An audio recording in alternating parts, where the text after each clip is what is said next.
I'm John Skinner, and this supports my book, Fishing for Summer Flounder, Fluke Jigging from Shore Boat and Kayak, and you can learn more about the book at flounderbook.com. Here I am, maiden voyage. Brand new waters for me. I am absolutely clueless. As you can see, I've got no boats around. So I've shut down an area somebody had suggested.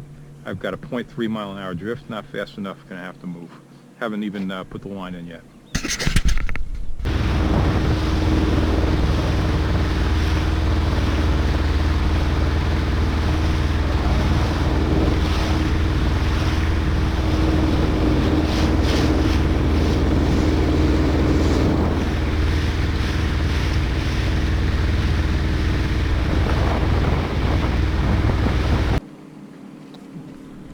So I've traveled west a bit to obviously a very well-known spot. Boy, I'm not comfortable fishing with so many boats, just not used to it. But I'm very curious about this place. I mean, you know, what draws so many boats to an area? So I want to check it out and see what's going on. And well, gee, that feels good. So yeah, maybe it's not so bad after all. But around at this point here, I already realized this is not what I'm out here for. This is nothing but trouble. And there it is. And this is eastern Long Island, mid-May. And these waters are new to me because I recently moved during the off-season. So just trying to learn my way around. So I traveled further west again, and yeah, a friend had suggested a general area. He didn't say anything about depth, so I really had no idea where to set up. But here we go. This is what I'm out here for. This is the real deal here.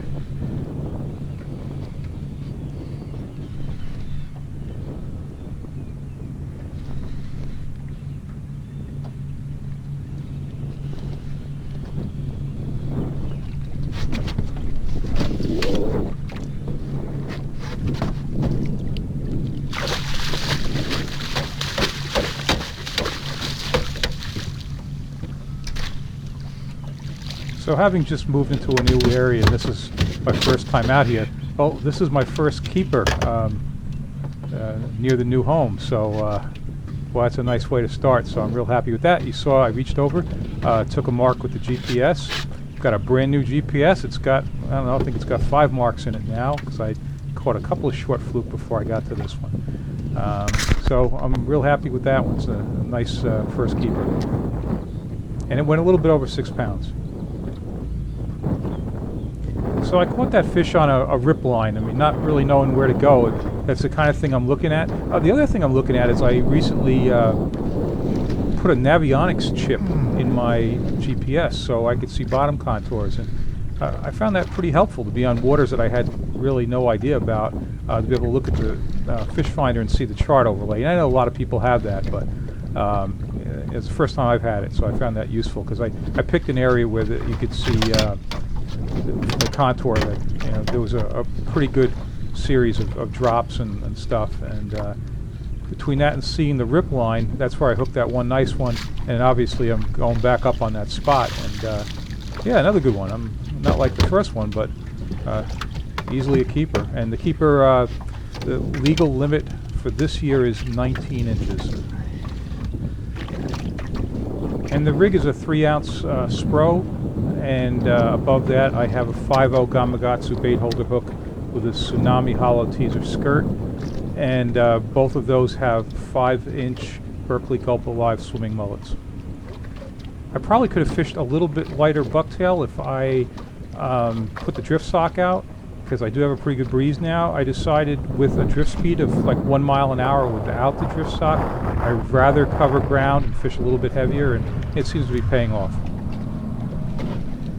And that's a Tsunami Airwave rod, Quantum Accurus reel, 15-pound test braid.